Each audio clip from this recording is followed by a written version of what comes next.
Hello there, everyone, and welcome back to the GSL-English Podcast, a podcast designed to immerse you in the English language in a relaxed and natural way. My name is Gideon. Thank you so much for joining me here today. I hope you are doing well.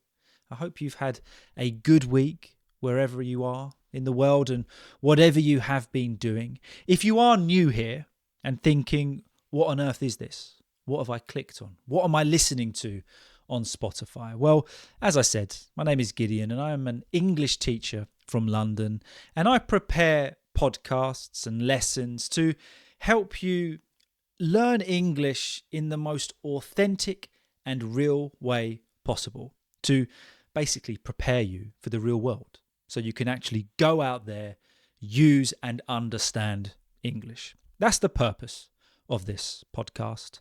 Some episodes are more study focused. We will knuckle down and really get into it. We might read a story or go through an article, look at the vocabulary, idioms, phrasal verbs, grammar, and all of that great stuff. And some episodes are more relaxed, where I just natter on about random things. Sometimes it's British culture, my observations over the last week. Basically, just so you can listen to something in the English language, because listening is so important when it comes to improving your English. But yeah, that's what this podcast is all about. And what are we going to do today? Well, today is most definitely a natter episode. Okay, so grab a cup of tea. I've got one here. I've nearly drunk half of it already. I'm not going to lie. But every week, I always start this podcast by saying, pause the video now, pause the video or pause on Spotify. Sometimes I forget that there are listeners of this podcast, not just watchers. So I am there for you, those that listen on Spotify. But I always say, pause the podcast now, grab yourself a cup of tea and then come back. And honestly, 9 times out of 10, before I've started recording, I've made a cup of tea and forgotten it. But this week, oh yes, I've got it. I've got the cup of tea here. But I'm to be honest, I'm 2/3 of the way through. So yeah, I got a bit carried away before this podcast. But I do encourage it. A cup of tea. Have a chill with me. Just relax. Immerse yourself in the English language with me. So I wanted to start off today by talking about how I answer a very common question, or actually something that I often state in my podcasts where the answer is technically not true. I know. I give an answer. I've probably given an answer to all of you guys, all of you lovely people, which isn't actually true. And after that, it's going to lead us on to talking about small talk. Okay? I've got an issue with small talk. I've got problems with it. So we're going to talk about that. But firstly, what have I been lying to you about? Well, any loyal listeners, I'm going to ask you a question. I'm going to say, where am I from? And I want to know what answer you give to that. Okay, if you're a loyal listener or viewer, if I said to you, where am I from? You would most probably say London. And you would be correct based on the information I have given you. But I'm sorry to say this. That answer is technically not true. I know. I'm just going to take a moment. I'm going to have a little sip of my coffee and just let that sink in. Because I'm not proud of it, guys. I'm not proud of it, but it's technically not true. I'm just going to take a little sip of my coffee. Tea. Sorry, I said coffee, but it is actually tea. It's tea, I promise. Okay, I probably won't have another sip of my tea throughout this podcast. It just felt weird. Felt weird having a little sip of that. So I won't be doing that again. But yeah, guys, I'm not actually from London. I'm from Kent. Okay? A county called Kent. But you might be asking, well, why on earth have you been telling us you're from London? I'll be honest with you. When I talk to people in meetings and classes and different things like that, I do always say I'm from London because it's so much easier. So as a caveat, as a disclaimer, I can get to London in about 20 minutes. Okay, I can get to the centre of London in about 20 minutes by train. But I'm not from London, nor do I live in London. I actually live in Kent, but nobody really knows where Kent is. And every time I say, oh, I'm from Kent, I get the general response, where? And then I have to give a whole detailed description of where I'm from, where is it in relation to London, how close am I to London, how often do I go to London. So I end up just talking about London anyway. So over the years, I've just adopted the answer London until somebody goes, which part of London? And then I have to say, well, actually it's not London, it's Kent. So there you go. It's small talk, isn't it? Small talk is frustrating, and we're going to talk about that in a minute. But I thought, let's give you some information on Kent, because I'm actually from Kent.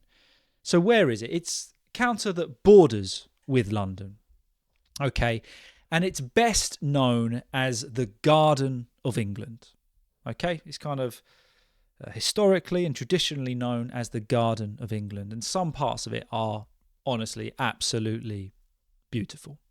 And it's a great location because it's more country, rolling hills, woods and trees and things like that, with the benefit of being able to get to London very quickly. So that's why Kent is really great position to be in England.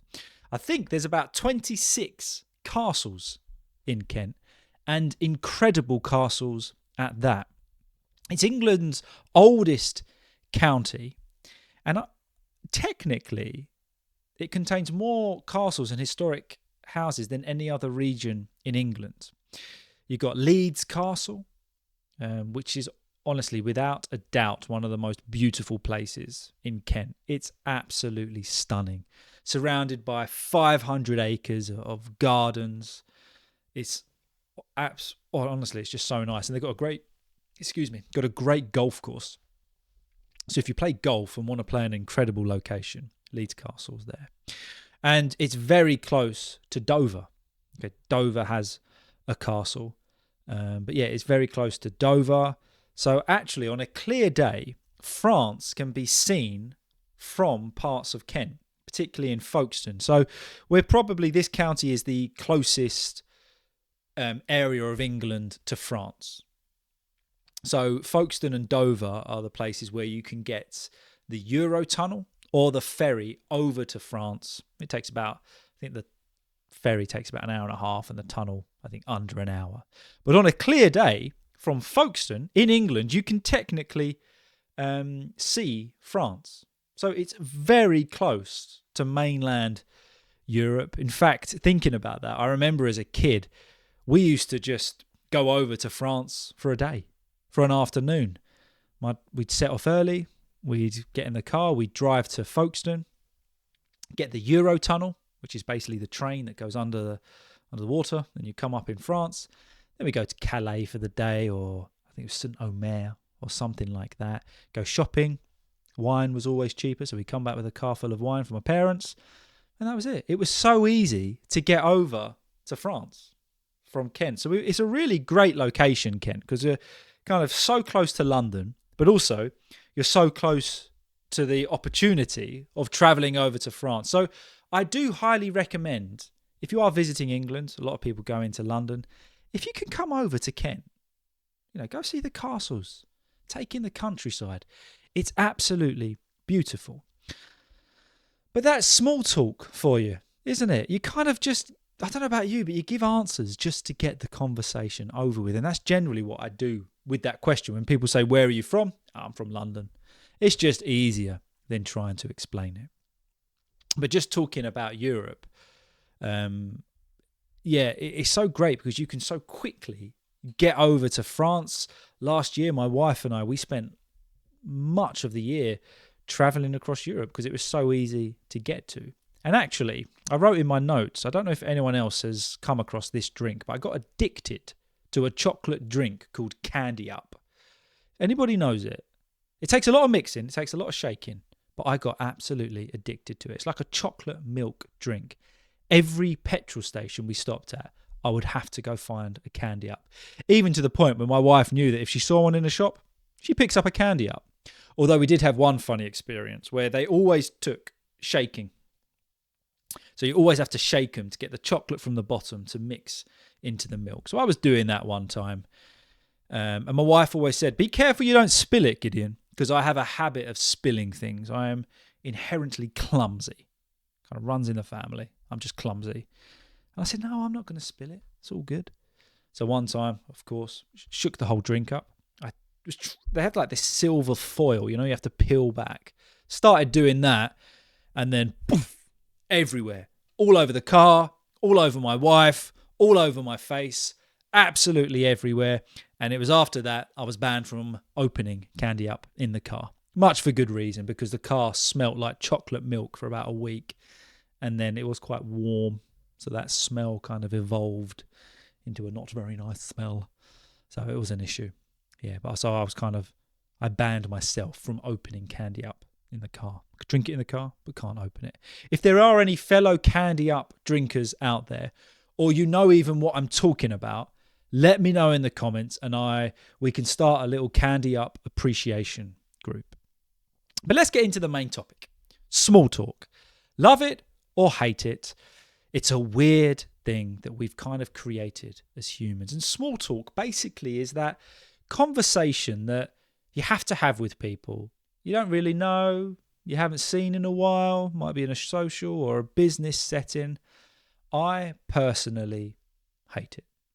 I don't know about you. It does depend on the mood one is in. If you're in a good mood, that's a little bit easier. But if you're tired and fed up, small talk really gets you. It's always the same questions. Where are you from? How was your day? How's the weather? Blah, blah, blah. And it's a skill we've got to know. I have to use it all the time in meetings and classes and things like that. So I'm not encouraging you not to learn small talk.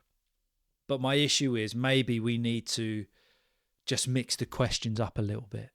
Maybe we need to just go straight in with some much more interesting questions. Not just the norm.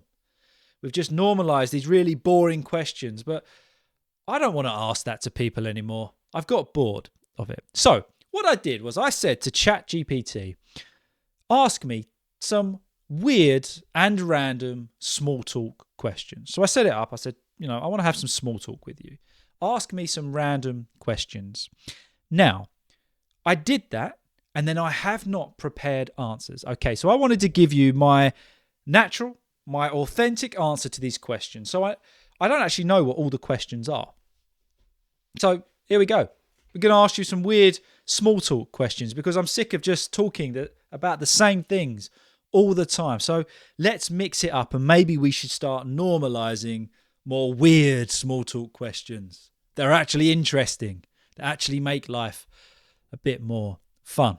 So as we go through, if you have any answers to these that you would like to share, please do in the comments or send me an email to GSL-English1@gmail.com. I would love to hear your answers to these questions because I tell you, they're weird. All right. I think from what I saw, ChatGPT threw out some strange questions. So, yeah, we're going to get into it. And just as a note, I've had many emails about private classes and group classes with myself. Yes, I do offer them. Just send me an email, GSL-English1@gmail.com, and I'll get back to you as soon as I can with all of the information. All right. So let me just load up the questions. Here we go. Okay. Question number 1. Numero uno. If animals could talk, which one would be the rudest? What a fantastic question. If someone came up to me and rather than asking about the weather and said, Gideon, I don't really know you, but if animals could talk, which one do you think would be the rudest? Instant friendship. Instant friendship. Don't even have to think about it. Yeah, we're going to be friends. What animal would be the rudest? I think I'm going to go with the obvious answer that I think a lot of people would. Cats. I love cats. Probably my favourite animal. I really am a cat guy. Absolutely love them. Got a cat called Polly. Now, I know I love that cat more than that cat loves me. By far. Absolutely. And to be honest, the cat is extremely rude. I wake up in the morning, the cat screams at me for food and then just goes off and does its own thing. at dinner time. The cat screams at me for dinner, goes off and does its own thing. But I love that cat so much. And I appreciate there are other cats that are a lot more friendly. I wasn't blessed with the friendliest of cats, but I still love her to bits.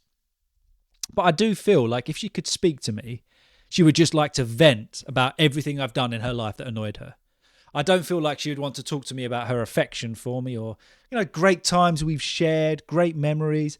I think if that cat could talk to me, she'd go, right, sit down, boy. We're going to talk the cat's actually 22 now. We're going to talk for the last 22 years about everything you did that has annoyed me because you've been ridiculous. All the picking up and kissing my head and all of that, it's got to stop.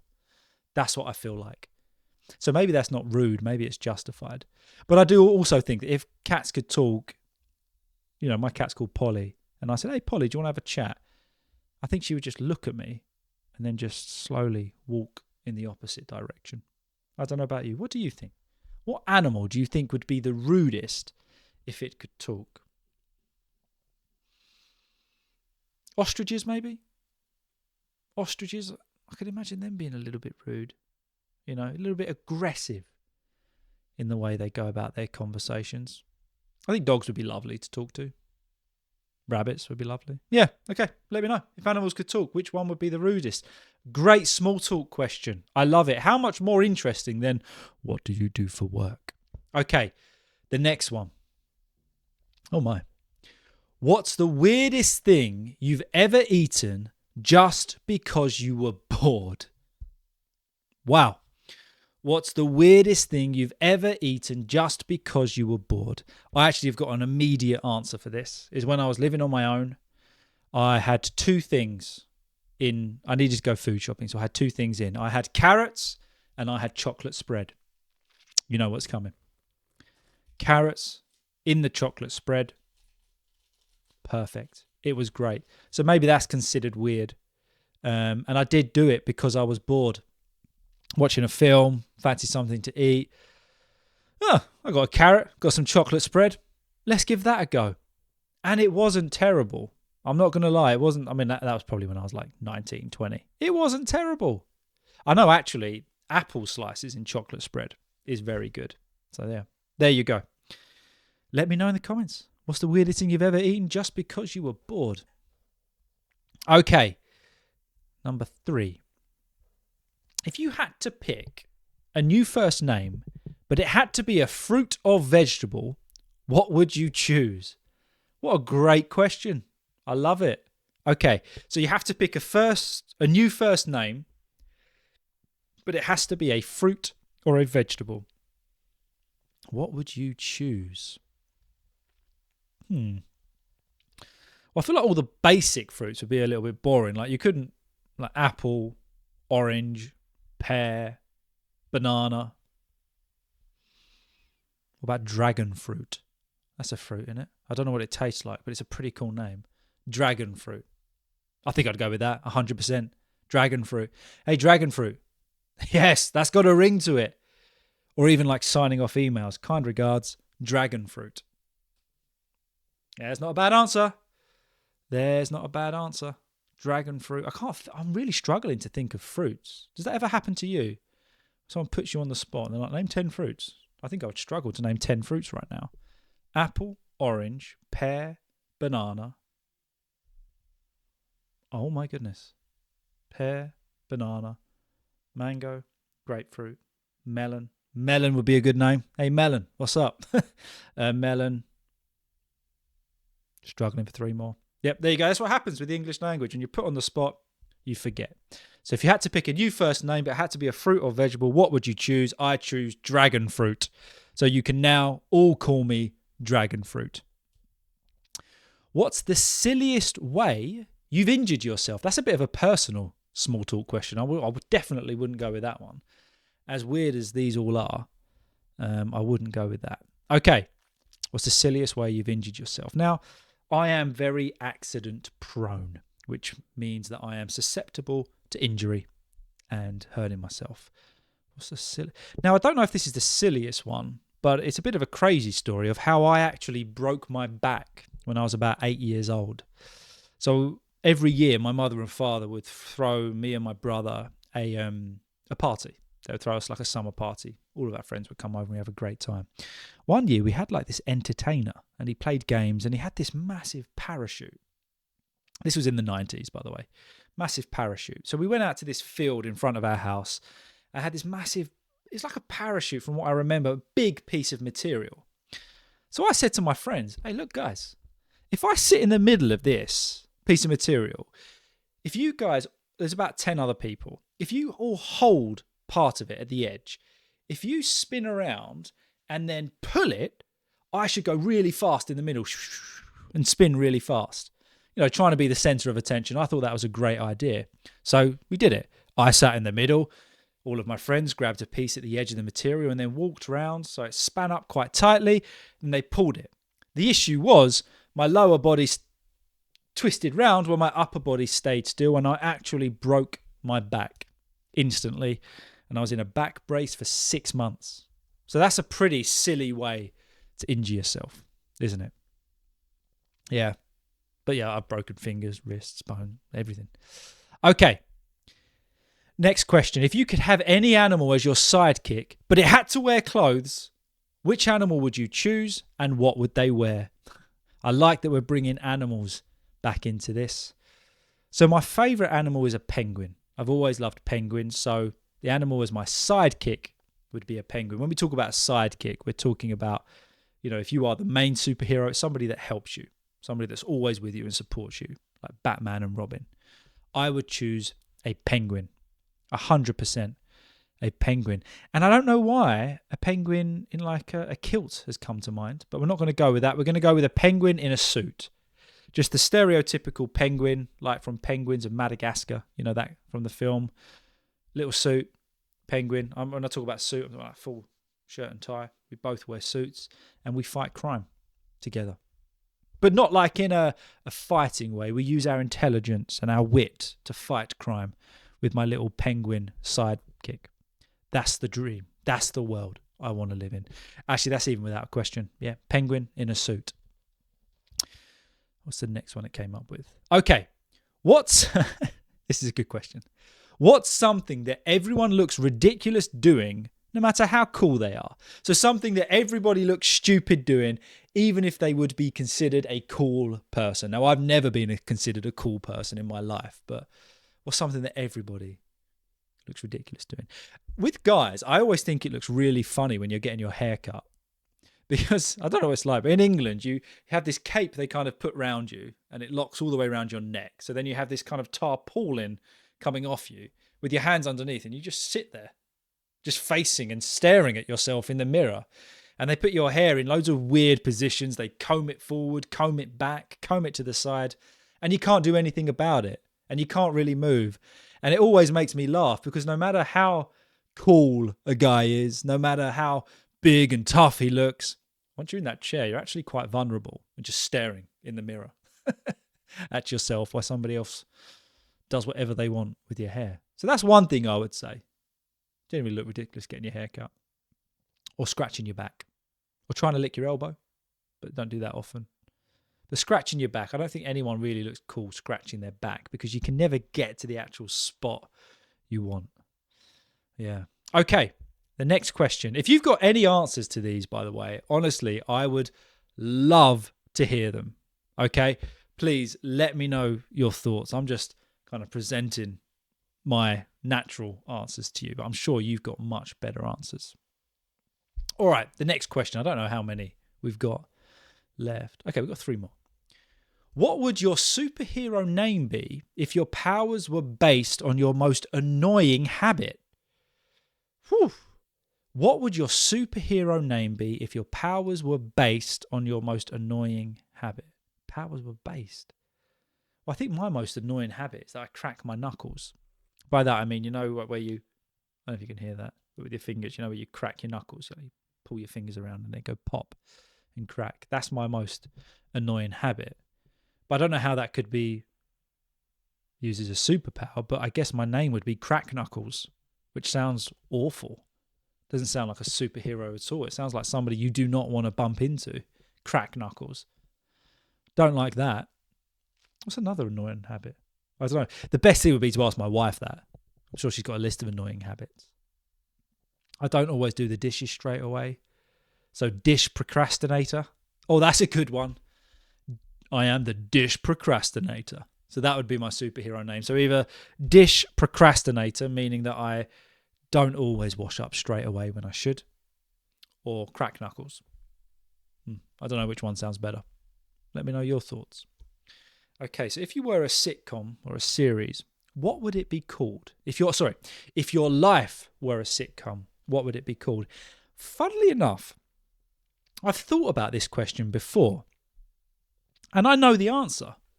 Well, actually, I thought about this as a book, but as a sitcom it would work. And it would be called I Just Don't Gid It.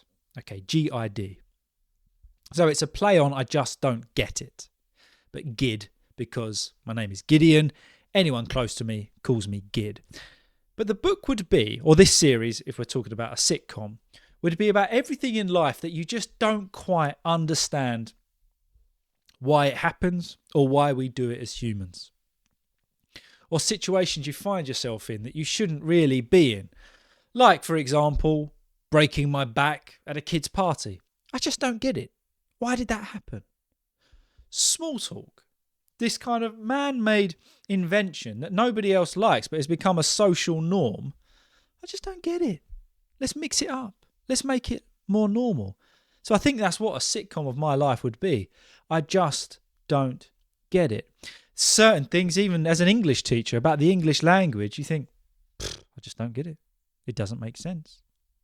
For example, I was talking to one student the other day, and why did they say that every letter of the alphabet starts with the sound of the letter? So R, B, C, D, all makes sense. What happened when we get to W? Every other letter, E, F, F, W. It should be wobble-woo, wobble-you. Why? Why do we just start that word with a W? I just don't get it. Well, there is actually a technical answer to that, but it doesn't make sense. It's unnecessary. So that is what a sitcom of my life would be called. I just don't gid it. Gid being my short name. Yeah, okay. All right, the last one. Would you rather... I love would you rather questions. Brilliant. Would you rather always be 10 minutes late or 20 minutes early? But, that's a strange disclaimer at the end. You have to wear a superhero cape everywhere you go. I thought that was the end of the question. Would you rather be 10 minutes late or 20 minutes early? But you have to wear a superhero cape everywhere you go. Okay, so that's just a fact with this question. You've got to wear a superhero cape everywhere you go. I'm surprisingly okay with that. I haven't got a problem with wearing a superhero cape everywhere I go. I'm okay with that. Would you rather be 10 minutes late or 20 minutes early? The answer to this question is definitely easy for me. 20 minutes early.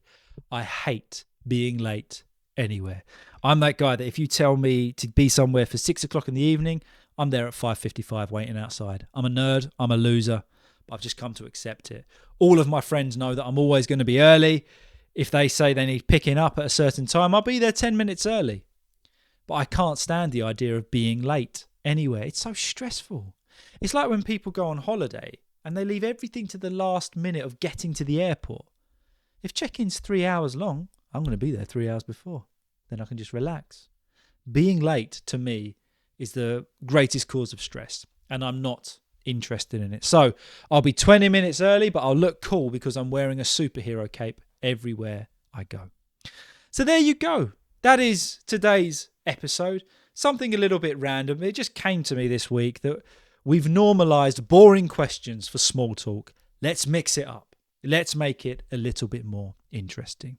So that was an episode which was, of course, a little bit more random. But the idea is for you to be able to listen to the English language in a real, authentic and natural way. So if you have any questions about any words used or anything, just let me know. Send me an email. But it's important, just to practice your listening skills, not necessarily with scripted, perfect English, because that's not what you will receive in a real life. You want to listen to English in its real, natural and authentic form.